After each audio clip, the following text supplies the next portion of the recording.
So today we are continuing our series, and today we are coming to you with Brisbane. So Brisbane is the third biggest city in Australia, and it's the biggest city in the state of Queensland. So the city itself is actually situated along Brisbane River. Me and Luke have both been to Brisbane, actually more than once. Yeah. One of the only places in Australia that we've been to twice.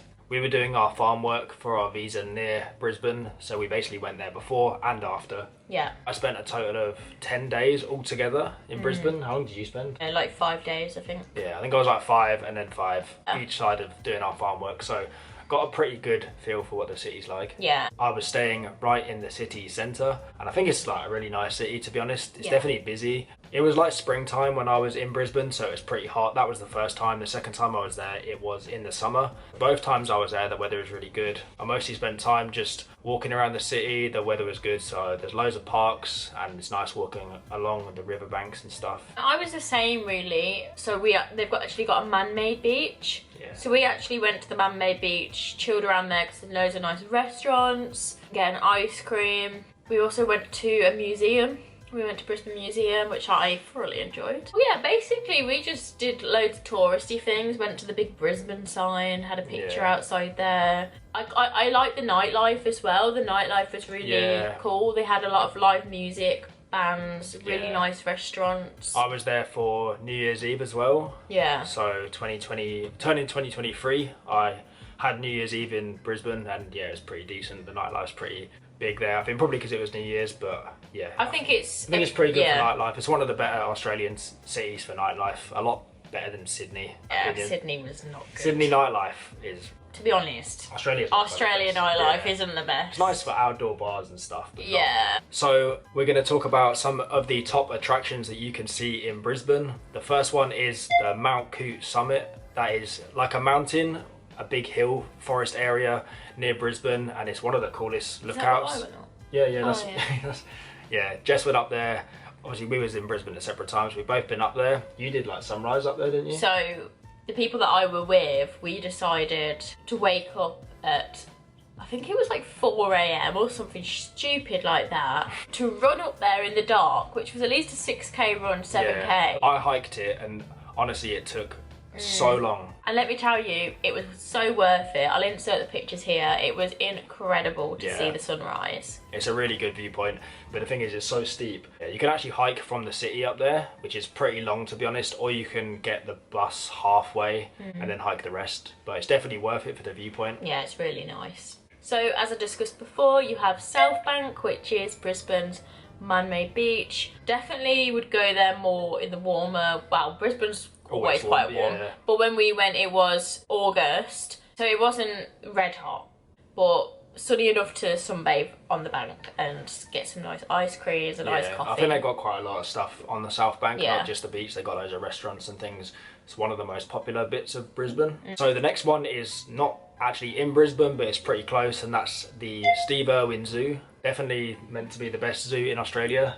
When we said we were going to Brisbane, I was like, we're going to the Steve Irwin Zoo then, because that's what I associated Brisbane with, and it was amazing. It was incredible. You get to see all the proper Australian wildlife, kangaroos, koalas, whatever. Obviously, if you are on your East Coast journey and you've only just really got to Australia, you get to do that. So you get to watch a crocodile show, you get to stroke the kangaroos, you get to stroke the koalas, and it's just incredible. It's a massive zoo, and you really get that Australian feeling, like, well, like, these are the Australian animals, I'm here. It was a really good day out. So that's definitely worth a visit.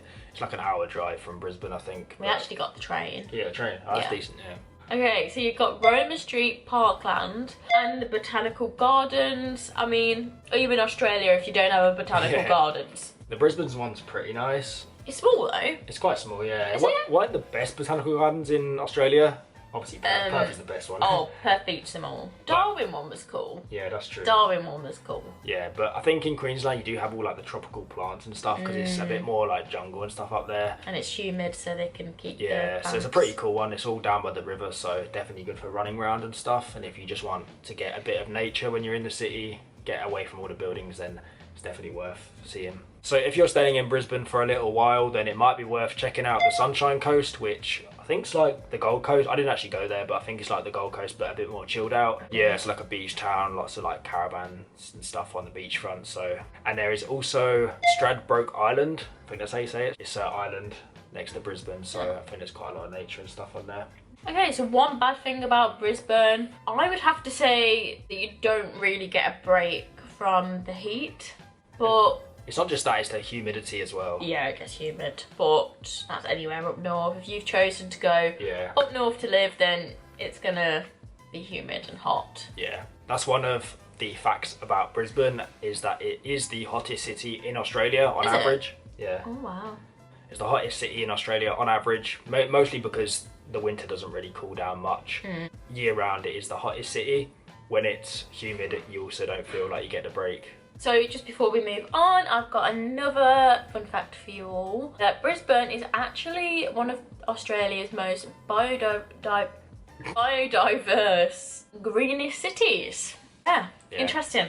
Yeah, up in Queensland, it's more of like a jungle vibe. Obviously when you go up to Cairns and Darwin, it's proper jungle. Yeah. But even in Brisbane, I remember seeing lizards like this big. Oh yeah, that's true actually. You don't really see them too much down in the south of Australia. The more reptile the animals become. Yeah, literally more snakes, more everything. Yeah, good for nature, but you do have to watch out.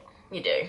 So where can you stay in Brisbane? I guess we are going off you backpackers out there, because we were, and I stayed in Bunk. You didn't like it, did you? And I wouldn't recommend it. I wouldn't recommend it at all. We got put in a room with, this is what we found a lot in Brisbane as well, there was a lot of workers that lived in the hostels, so we actually got put in a room with 3 men who woke up at 5 AM every morning and waking up to the sound of a grown man having a poo. On to the good ones about Brisbane. This is where you should stay. I stayed at 2. I stayed at Nomads in Brisbane, which was pretty nice. It was definitely clean. It's massive, the Nomads there. There's so many rooms.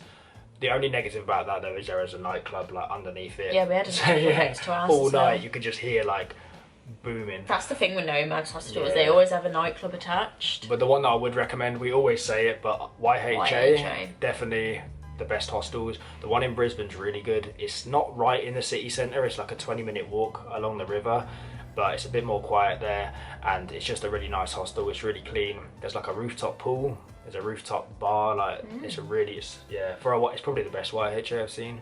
Or you can stay in a hotel. Well, you stayed in a hotel, but like I did the second time. Yeah, actually we did as well. Yeah, we stayed in a hotel the second time. And I tell you what, I've done 88 days farm work, been sharing a room constantly with people. That hotel was amazing. So how long should you stay in Brisbane? This kind of depends. If you're just staying in the city, then I'd probably say about 4 days. However, if you're doing the zoo, you're going out to the coast, things like that, going out to the forests, whatever, then you could definitely do at least a week. I guess it just depends how much you're going to travel around there. Yeah, you could definitely do a week. Yeah, if you're just city centre, then probably 4 days, to be honest. Because it is just another city. It is. But yeah, like I said, if you're doing the day trips, then you could easily make a week out of it, have a couple chill days in between. And especially if you've got like a hostel or hotel with a pool and it's sunny. Yeah, that's true. Yeah. One negative about Brisbane as well is there's no beaches like in the city. I don't like that. I feel like Australian cities should have a beach, do you know what I mean? Yeah, like Perth, you could just get a 10-minute bus to the beach and it was nice. Yeah. I feel like sometimes you just want to escape city life. Yeah. I mean, good job you don't live in London. I know, yeah, fuck that. We love the UK. What do we rate Brisbane? 1. How many bin chickens did you eat? 1. How many bin chickens did you kill? 1. That is a classic Australian meme. I give Brisbane an 8. Yeah. I liked it. I like the vibe. There's lots to do. It's a really clean city. Yeah. It's sunny all the well, not all the time, but most of the time it's quite warm. Yeah. And there's just I like the kind of lifestyle. And I guess you can always go down to the Gold Coast or go up. Yeah. Like it wouldn't be that far from each one, if you get what I mean. I'd say 7.5. I do think it's a really good location to live. Like you said, the Gold Coast, you got the Sunshine Coast, you got all the forests. It's a really good location to live, being in Queensland. I'm just reviewing the actual city and my experiences, I would say 7.5. Like decent, but not my favourite place. But yeah, still, I'd have to live there. Still good, yeah. Still good though, like nice city. Like I'd take my family there. Really? Yeah, because they've got the Mermaid Beach, they've got the zoo, Yeah. I think there's a lot to do. Okay, so that is our overall experience and opinions on whether you should move to Brisbane, whether we should. Or travel there. Just basically giving you an overview of our experience and opinions. I definitely recommend a visit, for sure. If you're going up the East Coast, you can't miss it. Definitely one I wouldn't want to miss. No, definitely not. Yeah, it's a really nice city. Wouldn't be my first choice to live there, but definitely a nice city. It'd be that over Sydney though. Think so? Probably. Probably, yeah. No, I really like Brisbane and it was a great place to visit. Please remember to subscribe. Yeah, and be sure to stay tuned for our next part of the series because this is where it gets fun. Yeah, it actually does. Yeah. Some good stories to come. Good stories to come, and yeah, be sure to check out my channel, Luke's channel, TikToks, Instagram, whatever. Everything's in the description, and we'll see you in the next video.